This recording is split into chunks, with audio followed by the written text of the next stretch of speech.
Courage comes before confidence because we women especially get trapped in this imposter syndrome much more than men do. And having community helps us all talk each other out of that because it's so usually unfounded. Welcome to the Game of Her Own podcast, your go-to place for empowering behind-the-scenes stories of trailblazing women who work in the sports and event industry. I'm your host, Jahaan Blake, and I'm honored to bring you this free resource where you'll hear firsthand accounts of how these incredible women got their seat at the table. And I will personally share strategies to help develop your leadership skills in this industry. We've got a lot to explore together. I am so glad you're here. All right, Game of Her Own listeners, let's do this.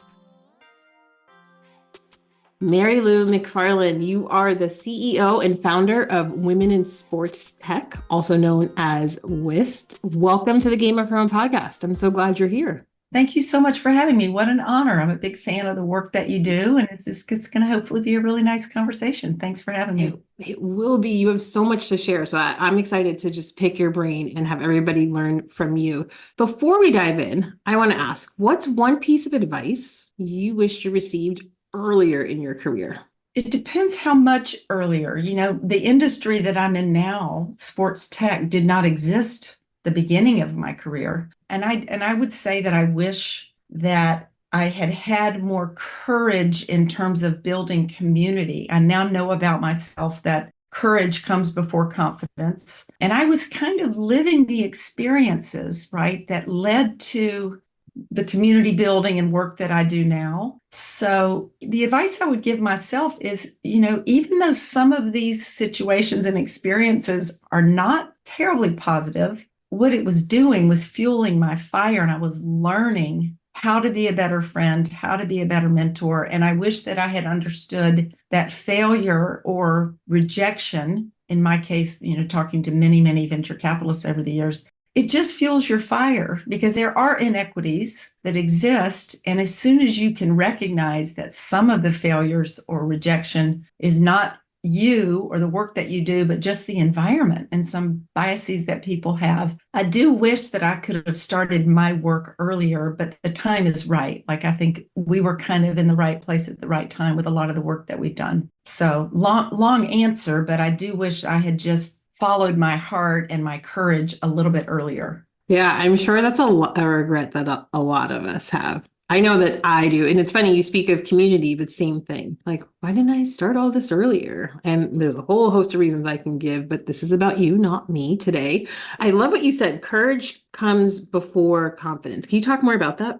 Yes. And as I look back, the last 15 years since I got into this industry, it has been almost 100% courage, right? Because I'm one of the few female CEO founders in this industry. And I, for some reason, had enough courage to recognize the value that we were bringing, the solutions that we were bringing into this industry that are innovations that are really my mindset. And I realized that I was learning more from rejection and failure than I was if I had just been succeeding and winning, the whole time. And you would look at my career, and I'm proud of my career because there are lots of wins and we've certainly had a lot of success. But you wonder, in that one situation where it might have been almost blatant discrimination, what would have happened otherwise? But everything led me to where I am now. And I think I'm a better friend, a better mentor, a better, CEO and leader for some of those experiences. Courage comes before confidence because we women especially get trapped in this imposter syndrome much more than men do. And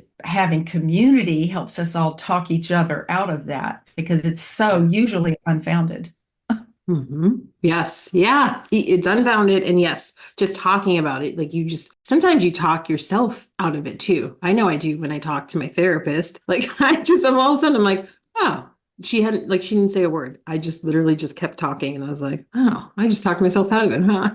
Well, the negative self-talk, we have to really, and this doesn't mean stay blue sky positive, sunny all the time, because we do have to go through some, tough times. I think we appreciate the good times better because we've gone through tough times just in terms of what we're facing in society. But yeah, super important. And I think I heard, I love Wanda Sykes, the comedian, and she did a great imitation of women's self-talk, that we talk to ourselves in a way we would never talk to anyone else. Yes. Yeah, that is exactly right. So tell everybody about WIST before I start asking you a bunch of questions. So I think your position is unique compared to a lot of other guests, right? Because a lot of other guests work for a team, or, or a sports organization that has, it's been around for ages. So I'd love for you just to give everybody a sneak peek, if you will, behind the curtain of WIST. Fantastic. I would love to. So it was about 7 years ago. I was the CEO of a company called Edufy that is now called Coach Now. We sold that into a larger mobile app company. And I just took 6 months to really scratch the itch, the annoyance that I had that every conference I went to, every investor meeting, for weeks on end, I would be the only woman in the conversation. And I would meet amazing young women who had no idea the opportunities in sports tech. So I just knew that the old networks of power existed, but many of the men that I worked with did want to find a way to hire more women and people of color and, anyone else who's not fitting in the homogeneity that the industry was when we started this. So, and I'm also a woman of action in that I didn't want to just talk the talk and just put out a bunch of words. I wanted to actually create programs that create systemic change because there's systemic issues that we're trying to address. And so I was in our first program at WIST was the WIST Fellowship Program that offers summer internship experiences for college and grad students that I knew that first bit of career experience could be so meaningful for people. My internship at Turner Broadcasting when I was in college way back when was transformative for me. They hired me as a regional marketing manager when I graduated and moved me to San Francisco. My life in many ways began once I moved here. So I knew that the fellowship could have a big impact, and I knew that employers were looking for diverse talent, and they just truly didn't have them in their talent pipelines. So the fellowship program was still our flagship initiative going into our 7th year. So rewarding, so wonderful. All these WISP fellows, 84% of them are now, once they've graduated, are working in the industry. So that's a great success metric that I'm happy to share. And we've also added, our other major program is the WISP Network, which is the single source for diverse hiring in this industry. It is a job board and a suite of solutions where employers can post their open roles, be a featured employer. If they are partners of WISP, they become a featured employer on the WISP network, and all their open roles are there. So candidates can literally see the open roles, the great employers who are really committed to inclusive culture and identify jobs. We had over 4,000 people apply to the roles on the WISP network last year alone. We started a Be Discovered newsletter so it could go to women who may be working somewhere unhappily, but they're not actively job seeking. So they get this newsletter with open roles and they're able to apply while they are working. Even whether they're unemployed or working, this newsletter goes to them. So those are our two main programs, and they've just been wonderfully successful, I would say. Great momentum with both of those. So if I'm listening to this and I am like, oh, I check this box, I would fit in this group. Do I have to work in the tech space in sports? What does that look like? And how do I get involved as a woman in sports? Thank you for asking. So we do define sports tech very broadly because every role in the sports business is powered by technology, and you need to have an innovative mindset. So we define it very, very broadly. Our community from the beginning, I felt and still feel completely sure that we don't charge anyone to be a member per se. Our community is open. We have a LinkedIn community group, which is thriving, and it's not invitation only, but it is acceptance only. So once people let us know they want to be there, even if they're not working in sports or tech, Jahaan, they can join the community to learn about it. I can't tell you the number of students who were majoring in criminology or majoring in English or something that they didn't know about the opportunities in this industry. And really, this industry needs everyone from product people, engineers, but they also need marketing data analytics and people who can do branding and messaging, because a great product doesn't make a great company. You really do need all the brain leads, rowing the boat together to have success. So it's been really awesome. And how long has WIST been around? We incorporated as a nonprofit in early 2018. We had our kickoff launch then, and Sport Techie, it's a great story for any founder, but I bought the URL. We built a website in the fall of 2017 and got our nonprofit status, had a kickoff party. The NBA, Oris Stewart was a guest for me there. He's the chief of DE&I for the NBA. A leader from Nike also joined right away. Our first corporate partner was actually IBM Sports. So it was amazing how quickly we kind of hit a nerve with a number of corporate partners and early career people who were enthralled about this array of opportunities. Okay, so anyone who's listening who isn't already a part of WIST, there'll be a link in the show notes so they can join. I'll add the website, the LinkedIn group that you talked about, all the resources you need to connect, because it sounds like an incredible community to be a part of. We think so.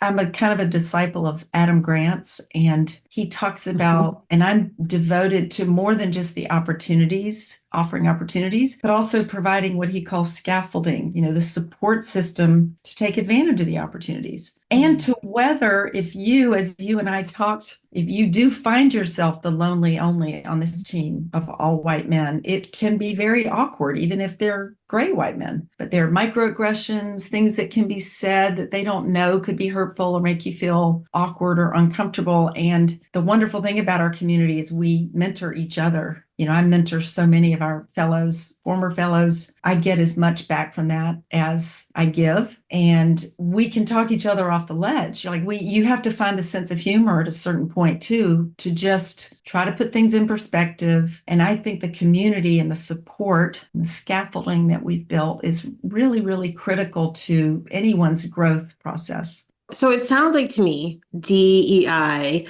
is a pillar, or it is embedded in what you do and the work that you're doing at WIST. Would you say that's correct? That's 100% correct. And this might be my window to say to you how distressing it is to see DEI under attack in the media, especially. And there's certain really vocal minority groups and really vocal with big pulpits, like what Elon Musk has been saying on X the last few weeks, arguing with Mark Cuban about it. But there is still a commitment to culture, and I heard something interesting recently that the way employers can think of it, if diversity, equity, and inclusivity are, for whatever reason, triggering words. We know the Supreme Court just took away the, affirmative action policies. But if any of that is triggering, what's important? Today's talent demands a diverse environment and a culture where they feel they belong. So we tend to rely more on the word culture, but there are other words that can be used are recruitment, retention, and inclusivity. Because at the end of the day, those are the three words that every employer is driven by, is recruiting the top talent, retaining the top talent, and you do all of that by having a more inclusive culture. So you won't see the words DE&I too much in our external messaging because those words are triggering for some people, which makes me crazy, makes my blood boil a little bit. We just know that we do lead with love. We assume everyone would like to be better. We can't get our heads around that the people who are now opposed to anti-discrimination policies, it just makes no sense. It literally makes no sense. We didn't all start on the same starting line here. Equity is far from achieved. And so we very much know the people that we work with also recognize that. And they recognize the value. Sports is so diverse as an ecosystem. So it makes sense to have diverse talent building the products, leading the marketing. That's where we're headed. Whether some people don't want that or not, that's where we're headed in this country. We are not a country. It's become a small minority of, white men who are running things. Many of them, half of our community are men, I'm happy to say. So we do have enough men in power who support what we're doing that fire me up to keep going. I have to imagine anyone who's listening, though, what you just said has to be inspiring, refreshing to hear. Lately, I've started off the new year by just keeping the news off. And, I saw that diversity and inclusion programs are under attack. And then I'm like, wait, who's saying this? And then I just kind of pulled away from it to protect my energy and my peace. And I was like, this is not my fight right now. I have to just look the other way for right now and almost wait for the leaders in this space to say something about it. So I have to imagine if I was in your group, which I will be after this call, if I was in your group, that would be a safe place to talk about it, right? A safe place to almost, and also arm yourself with like correct information about it. Because I think that's really hard too, is when you hear something like that. I know I got very defensive and like you, my blood was boiling. But I also was like, oh my God, like I'm not gonna talk to my husband about it. Love my husband, but white man in insurance. So we're not like that's just we're not gonna have that discussion right now. So I'm like, who do I talk to? And it just sounds like your network is a great place to start to have conversations like that and a safe place to start. That's right. And we're very fortunate to have allies like Mark Cuban, who made a game-changing donation to WIST in 2019 that really set us up for success in 2020 when George Floyd, Miss Breonna Taylor, when the murders happened. And all of a sudden, the pendulum was fully focused on DE&I. So we were positioning programs for that. And the perception is the pendulum has swung back the other way too far because of the Elon Musk of the world. But the reality, and there's a great research that I'm going to share with you, that employers do remain committed to DE&I amid legal and workplace complexities. The Littler Workplace Institute did a study, and they're showing 57% of the people they interviewed have expanded their DEI commitments. Right. So even though this backlash toward corporate diversity programs may have increased since the Supreme Court's decision to roll back affirmative action, it's still happening. I just think people are not as vocal about it. Yes. Yeah.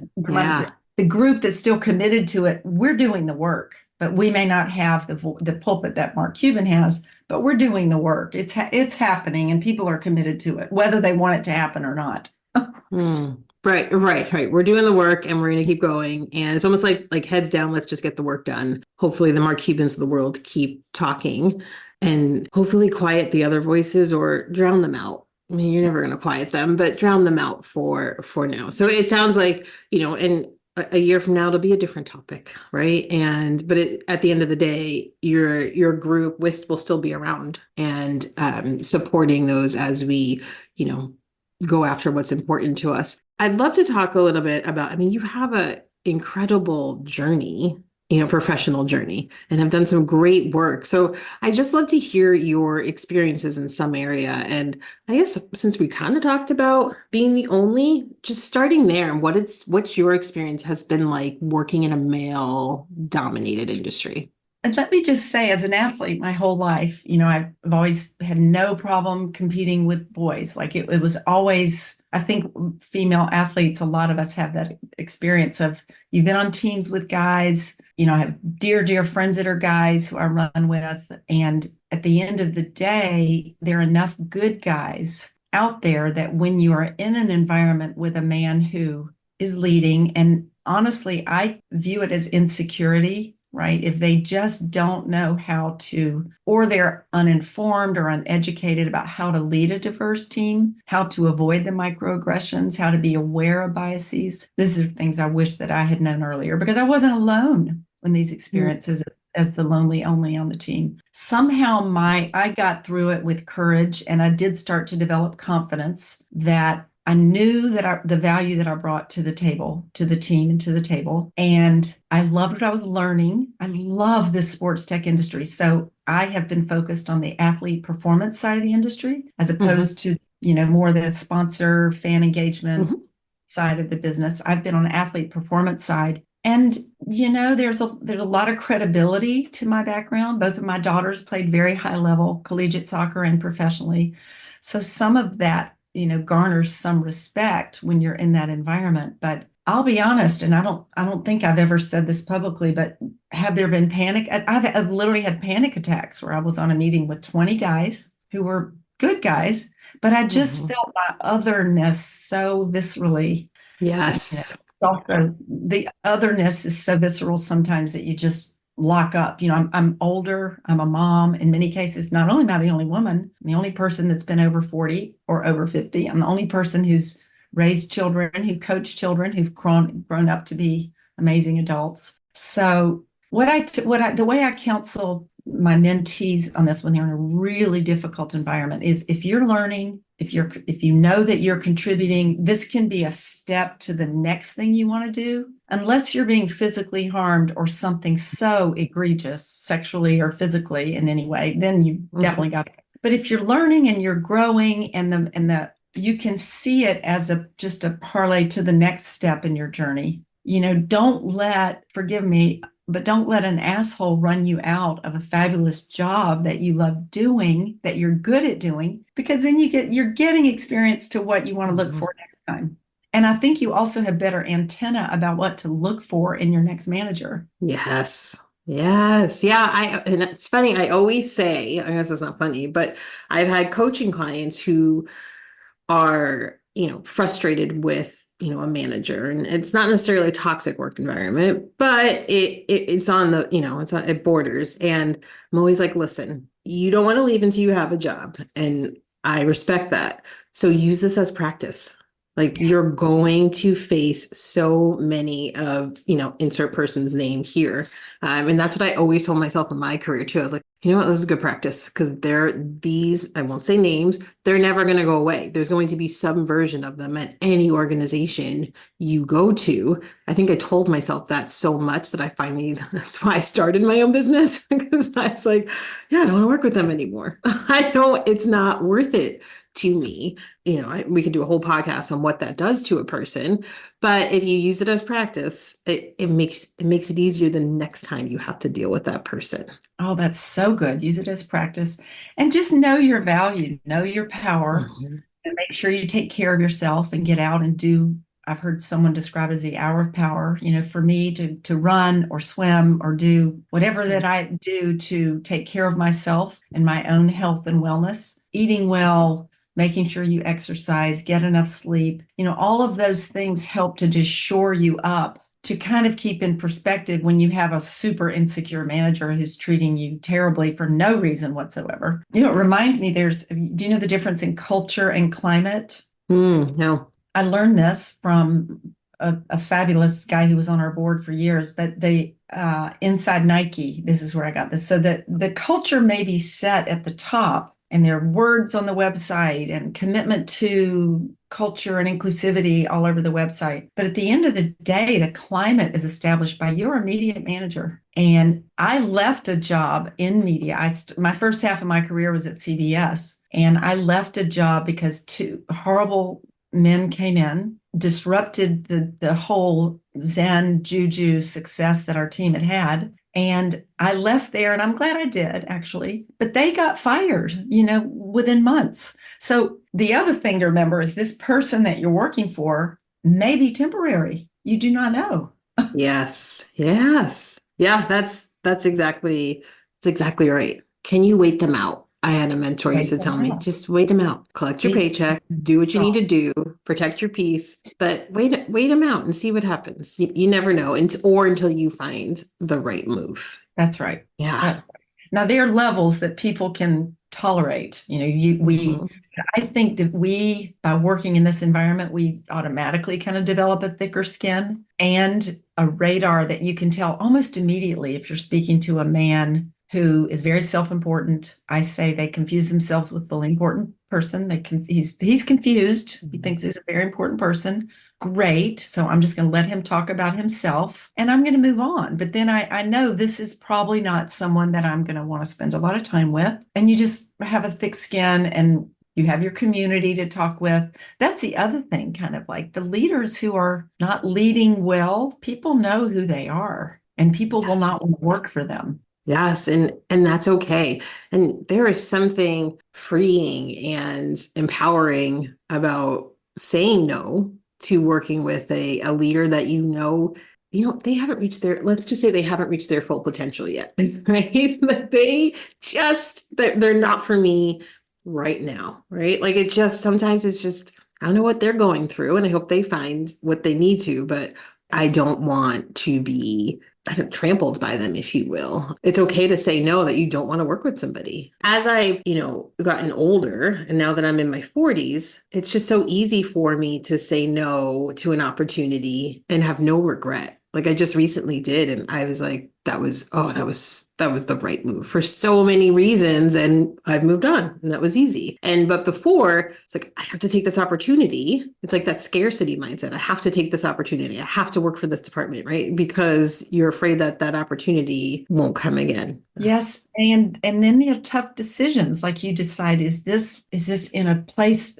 I've talked with you about ikigai, I think, where you're looking for the Mhm. unique intersection of your passion, your mission in life, what you're good at, and what you can be paid for. And I also say, don't let one man. And we've been talking about men. Women leaders can also be not supportive. And some of my worst experiences have been honestly dealing with women who, for whatever reason, we've heard that, right? They're the lone person. Same.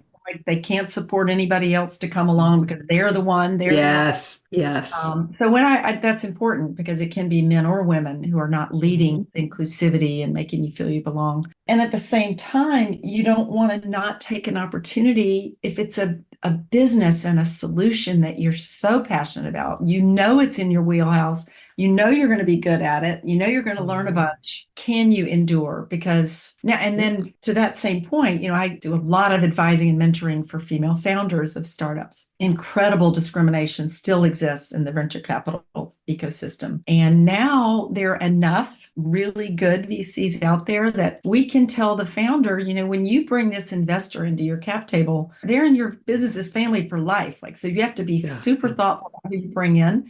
And Yeah. you don't have to take their money. If they're treating you as if they're just totally superior to you and not respecting you for the work that you do and the value you bring, you don't have to take their money. There are many other places to go now for that really important growth capital. And I love seeing that because my first startup was in 2009, and it was, I think, less than 1% of female founders got venture funding. I've always been just a little bit ahead of my time. We had Vivo Girls Sports in 2009, which inspired the launch of ESPNW the next year. But I was just Wow. irritated that my young teenage daughters at the time, there was no support for them to keep playing sports. The retailers weren't creating products for them. It made me crazy, the media attention, which is finally actually turning. But it was so male focused that a lot of girls will quit sports. They quit sports at twice the rate of boys by the time they're 14 years old. So I did this startup with the naive notion that the venture capitalists, certainly they would support this, but I know how to sell sponsorships. I know how to generate revenue. I know how to build a team. I know how to create a product. We did all those things. We went to the Vancouver Olympics with a press pass. And at the end of the day, you just can't believe what investors would say to me. I mean, I'm going to tell you, there was an investor in Palo Alto in 2010 who said, after my whole presentation about Vivo Girls Sports, right, we had 50,000 girls, customers from all over the world. I'd raised almost $1 million in seed capital, $100,000 in revenue, which I think I mentioned. And he says to me at the end of this 2-hour meeting, are you worried about the lesbian influence in your community? Oh. And I almost crawled over the table because it's so not relevant, but it also told me what he had been thinking like this whole time. Yeah. And it was astounding. And when they show their colors, he showed it. And he also spoke for what I realized was probably what a lot of the thought at the time was around female athletes, which just makes me crazy. It's no one's business who you love. No one's business. It has no impact on it. So the whole thing was so transparent. I had a large retailer also tell me that the Women's World Cup was a non-event for their business because women don't buy sporting products, don't buy cleats, don't buy jog bras. I was like, you're so ill-informed that I can't even help you. And I just moved on. You're so ill-informed. Good luck. Hey, Game of Thrones listeners, Jahaan popping in here. Do you ever feel overlooked at work or perhaps unsure how to advocate for yourself? You are not alone. And it's exactly why I've created a free training called Empower Your Career, Mastering the Art of Self-Advocacy for Promotion and Raises. In this training, I will teach you tactics like how to have meaningful interactions with your leadership team, how to increase your confidence, and there's so much more. You'll walk away with the tools to confidently seize control of your career growth. So what do you think? Are you ready to stop being overlooked and start being noticed? If you are, the link to sign up is in the show notes. Let's elevate your career together. All right, let's get back to the episode. Tell us. Okay, so now we know what you said to them. What did you say to the VC that made the lesbian comment? I feel like it's an opportunity for everyone to learn, like, because in that moment, you're presenting, right? And you're asking That's for right. someone to invest in you. And you, at the end of the day, like, I know what you, like you said, you want to crawl over the table, but you have to keep your composure. So I feel like it's a learning for everybody and how you handled it, not to put you on the spot. No, for sure. And what's wonderful is I did have a ready answer. It was so shocking, but I just remember saying, do you know, that's not relevant to this business opportunity that I'm offering you. It's just not relevant. We're building a business with a huge community, huge amount of dollars spent in this ecosystem. Teenage girls drive the purchases of the family in many cases. Their families are spending all this money for them to play their sport. They buy clothes, they buy cleats, they buy tampons, they buy hair products. I think I went through this with him. I go, you don't understand the buying power of this community, and it's just not relevant. What you just said to me is not relevant to this meeting. How did you leave your emotion out of it? Did that come from your experience, your professional experience? I know when I was junior in my career, I had to walk out of rooms because I was so angry and I didn't know how to manage my emotions. Didn't realize the value in doing so either. Like I didn't know you should probably do this if you want to keep moving up. You can't just walk out of rooms and walk away. Or I'm very sensitive, so I will cry, and I've learned how to manage that. I will still cry. I just won't cry in front of you. I just know I'm just save it, save it. But I guess my long-winded question is, how did you manage your emotions in that situation? Interestingly, we had another meeting where I could barely control my emotions, and it was with Gatorade around the same time, which I'll tell you is a separate situation. But in this case, I would just say my courage and my confidence in this business that I was offering this investor. I had been to boot camp in New York. I know that we checked all the boxes of what would be a thriving startup. So I was just super confident that it was his loss. This is so ridiculous what you're saying to me right now. And it's your loss that you don't want to invest in this business. Knowing now, I might have gotten up and walked out, but I didn't realize how pervasive that whole train of thought was. I might have thought, is this just a one-off guy? Like, and you just can't, you don't want to burn your bridges. And it would have been, Yes. I had just gotten up and walked out, then I'm the angry woman, I'm the angry female. I feel like in so many ways, I want to represent. I want to represent other female founders in a professional way and have them understand what they're walking away from in a business sense, because it was a Mm. business decision. And I think the underlying thing I hear is that you put the work in. You knew your value. Yes, So you could leave emotion out of it because you believed in what you were doing and the work that you were doing. And not only did you believe, you put the work in too to make sure. So that boot camp helped you realize, like, all right, we know what we're doing. Like, we didn't just roll off the street, wake up yesterday with an idea and come to this meeting. We put in the work to get here. we definitely did. And I knew I had enough support from our investors, almost all white men, as I recall, and our law firm, Gunderson Detmer, was working for us essentially pro bono because they knew that we were facing a steep climb in Silicon Valley at the time, and they really wanted to see us succeed. So I felt like I had this obligation, this responsibility to my daughters, to every female founder to come, to every female athlete to come, to find a way to take a high road so that there would be no question. There's no way you can say that I wasn't civil, that I wasn't professional, that I wasn't on top of every question he asked me about our business. I know I nailed it. I know for sure I nailed it because I'd had enough validation from other super powerful white men. And there are enough of them out there. There Mm-hmm. are.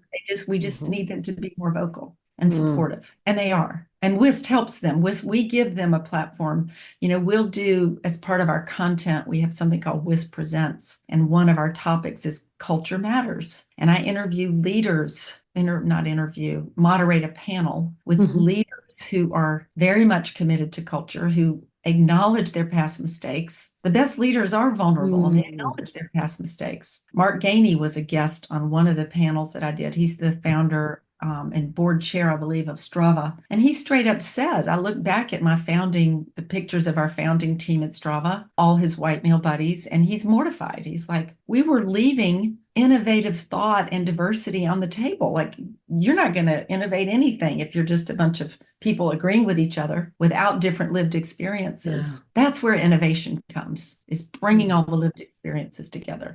Did I hear you were going to say something about a Gatorade story? Is that something you could share? I do have a Gatorade story, and the leader's no longer there, so it wouldn't be a Gatorade story. It's really on that leader. But when we were at Vivo, you just can't believe the army of support we had. We had one of the top Facebook groups, top 5% of all Facebook groups at the time. That was early days of Facebook. And we prepared a video. The girls all contributed. We had amazing content. And Gatorade was going to take a meeting with us. And we thought, great, they are going to be our big sponsor. You're looking for the big marquee sponsor. And we didn't have much, you're looking at every penny at the time, but we traveled to Chicago. 2 of us traveled. We went to present, and it was on a Friday, and the person we met looked like she had just come from the gym. There was no respect for the work that we had done or were doing in this business. And she said, she just dismissed us. So everything you're doing, we can do here because we have the resources. So thank you. So basically, we showed them everything we're doing, all of our intellectual property, all of our vision for how this would bring more women,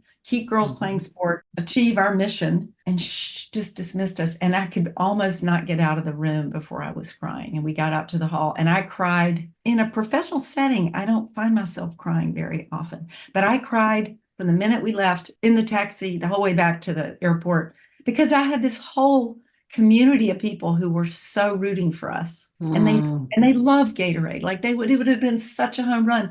And they could have thrown us a bone. Like, do you support women's sports or do you not support women's sports? It was brutal. I haven't ever told that story publicly either.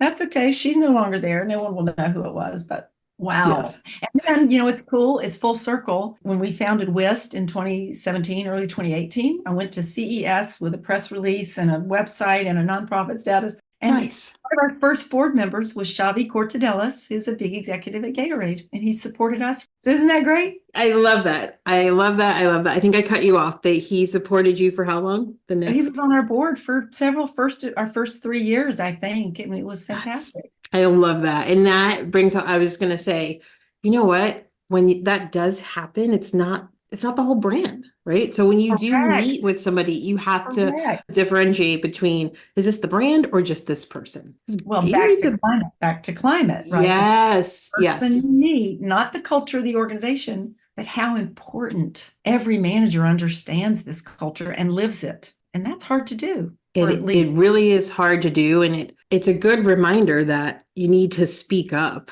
right? So when something isn't working and you're working in an organization and you have a manager who's treating you poorly or who doesn't listen to you and isn't helping you do your best work, and they're not living by the culture, it's okay to speak up, because it's not okay to walk away without trying to speak up first. Correct. And there was an organization that I worked with out of Northern Ireland in the UK, and they hired me to launch their consumer product here in a space that is squarely in my wheelhouse, like the core of the people I know and the work that I do. It was going to be so awesome. And this has gotten much better in the last 4 to 5 years, but they were kind of unaware, I guess, of Title IX, or just the reality that teenage girls, there's many girls playing sports as boys insured by Title IX, but I couldn't get them to put a girl on their Instagram feed to save my life. It was like beating my head against the wall. And then when they did send me, the marketing team sent me a female that they were proposing for the Instagram. It was not an athlete. It was a skinny, beautiful model woman, mascara, tons of makeup, not a muscle on her body. And I go, that's even worse. We certainly can't put that out there to promote this product. That's a good example when you beat your head against the wall so much to try to do the job you're brought to do. And if you can't do the job you're brought to do, then you do have to part ways. And fair enough, all's well, good luck to you. This is where I'm going to need to go, where I feel as though I can do the job I've been hired to do. Yes. With support. Now, before we do the final sprint, final 5 questions, is there anything else you want to share? And perhaps I haven't asked you the right question. No, this has been a wonderful conversation and super timely because everything in the media around DE&I, like I'm really happy to have the conversation. And I really want to invite all your listeners to join our WIST community. There's several calls to action, but the website you join, you get our newsletter for free. The WIST network is where you'll find out about open roles. Our LinkedIn is very active. So there are a number of touch points of how to engage with us, but I really appreciate the opportunity to get to tell you and your audience about the work we're doing at WIST. It could apply to any other male-dominated environment, by the way. Like we're creating programs that can be replicated outside of sports. So yeah, it's interesting. I love to hear that. Okay, well, let's move on to the final sprint. 5 questions. First thing that comes to your mind. What's a goal you achieved that initially you weren't sure you could reach it? Founding WIST, 100%. I had no idea that it would be as embraced as it was. I just knew I had to give it a go and risk failure. At a certain point, you just know you have to try to address the thing that is driving you crazy if you feel like you're qualified to do that. And I felt I was in a unique position to do it. And I had enough relationships and enough credibility in the industry, but no idea that we would be where we are now, 7 years later. No idea. What a win. Congratulations. All right. What is your favorite go-to pump-up song? Oh my goodness. Well, it would definitely be It's About Damn Time by Lizzo. Except I'm very concerned right now about what has happened in Lizzo's world. And I don't even know how to interpret it all, but I still love that song. It's About Damn Time. It totally fires me up. Yes. Anything Lizzo for me. Yeah. Anything Lizzo for me. We saw her at Bottle Rock last year and we just love her. And she's fabulous in person too. Oh, good to know. All right. What's your favorite way to unwind after a busy day? So I will have worked out in the morning. If I haven't run or gotten my workout in the morning, I will do that after work. But I usually will have done that by after work. So my favorite thing to do to also shut off my head from work, because there's always work that can be done, is to cook. I love to prepare full healthy meals for my husband and any family that's over, have a glass of wine, watch the news. Ironically, isn't that weird? I do watch the news every night, even though it totally gets me riled up. I do feel committed to being informed. But that's what I do. I love to cook. It's one of my favorite things to do. Yeah, maybe the wine helps you consume the news. No question. That glass of wine, I know. And if I'm in here, if it's 6 o'clock or later, I work in our garage and my husband will knock on the window and go, let's go. So we go inside and start to unwind, maybe do a walk around. But yeah, the glass of wine for sure helps to cope. I still need my glass of wine with dinner. Yeah, I hear you. I'm ready for this dryish January to be over because I miss my wine. You're good. All right. What is one thing that always makes you laugh out loud? Oh, that's a great question. I laugh out loud frequently, regularly. That's such a good question. The most recent thing that made me laugh out loud was I texted some of the absurdity in the news right now can make me laugh out loud. I'm texting with my friend about what Nikki Haley said last week, that America is not a racist country. And her text back to me was so funny and so right on, calling her Nimrata by her Indian name. Like it just, and then what she said just made me laugh out loud. So I think it's commentary on things happening in society, I think make me laugh the most. And I love the comedy shows. I told you, I love Wanda Sykes. We love the comedy that can come out of this absurdity is very, very therapeutic, I find.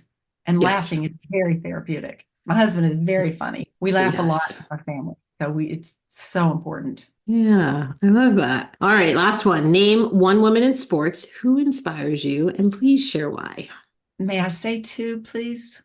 Of course. They are a package. My daughter, Kelly, who is a orthopedic surgery resident at Stanford, she was an athlete her whole life, and she's now working in a very male-dominated environment. I'm so inspired by the work she's doing. And then my daughter, Darcy, who is her sister, who is working at Nike in consumer direct marketing, and they're just tough as nails. I feel as though they are emulating what happens when you've had support as a woman your whole life, pretty much. They're so confident, they're so secure. They really do inspire me to put aside some of whatever was lacking in my own childhood. Sports were not followed. My parents didn't watch me play any of my sports. I ran in college. It was never fulfilling. Like I never had a great coach even. So I feel a little bit Mm. unrequited as an athlete. Although I did run the New York Marathon in November. Ooh, But congrats. they inspire me. Thank you. We did it to raise money for Team Fox, and I hadn't done a marathon in 30 years. It was awesome. But my girls inspire me every day because they keep things in perspective. You know, they're just super secure, very kind and humble. Their dad has a lot to do with that. I would Mm. say the person that you have children with is the most important decision that you make in your whole life. Amen. I would say my daughters for sure. And then, of course, Simone Biles and Serena Williams, and I could go on and on with the women that inspire me and that are big leagues. But it's Yeah, some of the day-to-day inspiration that is, I find super helpful. that's beautiful. All right. This has been such a fun conversation. I really enjoyed it. If someone wants to get in touch with you, how can they go about doing that? Find me on LinkedIn, please. That is the best place to connect with me. Join our LinkedIn community. But I'm more than happy to, we'll do fireside chats about culture. So if anyone's listening would like to have I do it with 2 or 3 of our board members. Yeah, reach out if you'd like to further this conversation. Anyone, I'd love to hear from you. And this has been so fun to me as well. Ladies, now it's your turn. I want you to take action on what you heard today. Marilou and I talked about a lot in this episode. Here are the top 2 things that I recommend you adopt as your own and do it now and make a difference in your career almost immediately. One thing Marilou brought up is how you talk to yourself, negative self-talk. Admit it, we've all been there. We've all been our worst critics at some point. The question is, will you allow this inner critic to slow down your career trajectory? If left unchecked, this negative self-talk is going to morph into like a self-fulfilling prophecy where you start doubting your own capabilities. And then that happens. You believe that you can't do it, so it happens. You may even begin to convince yourself that you don't deserve that promotion. You don't deserve an increase in your compensation, or you don't deserve a break or a much needed vacation. One strategy that's worked wonders for me is I challenge my negative self-talk. And I don't know where I've heard this from, so I can't give credit where credit's due, but I did hear it somewhere and I took it as my own and it worked. Whenever those negative thoughts creep in, I start to think about what I'm saying and would I ever say this to anyone else, a friend, a family member? Would I say this to my sister or my husband? The answer is absolutely not. If what was going on internally was externalized, let's just say that my husband would probably be calling a divorce lawyer and my sister would probably press decline every single time I called. So if it's unacceptable to talk to your loved ones this way, why should we tolerate it when we're talking to ourselves? Just by making this one small shift, you'll notice a significant boost in your confidence. When you notice that you're doing it, catch yourself and change how you talk to yourself. Talk to yourself like you would talk to your partner, your best friend, your sister, your brother. You will realize that you are far more capable than you give yourself credit for. You'll become an unstoppable force. So give it a shot. Don't be the hurdle that stops you from realizing your true potential. So the second thing I really want us to chat about is the whole idea that courage comes before confidence. It can be super scary to try something new, right? To step out of our comfort zone and feel like we're not confident enough. But you know what Marilou said? And it is so true. Confidence comes after courage. It's all about taking that step, pushing through fear, and knowing that confidence will eventually find you. It might show up the second time you try something, or maybe even the third. But the most important thing is to trust yourself. Know that each time you try, you are building your confidence. And once you got it, listen, my friend, it is yours. Nobody can take that from you. So remember, courage comes before confidence. Don't hold off on taking that next big step in your career or your personal life, just waiting for confidence to just magically appear. That's not going to happen. It's your courage that will truly move you forward. So gather up your courage, take that action, and watch your confidence start to grow. This is your moment. You've got this. All right, my friends, until next week. In the meantime, it is your turn. Go out and take some action.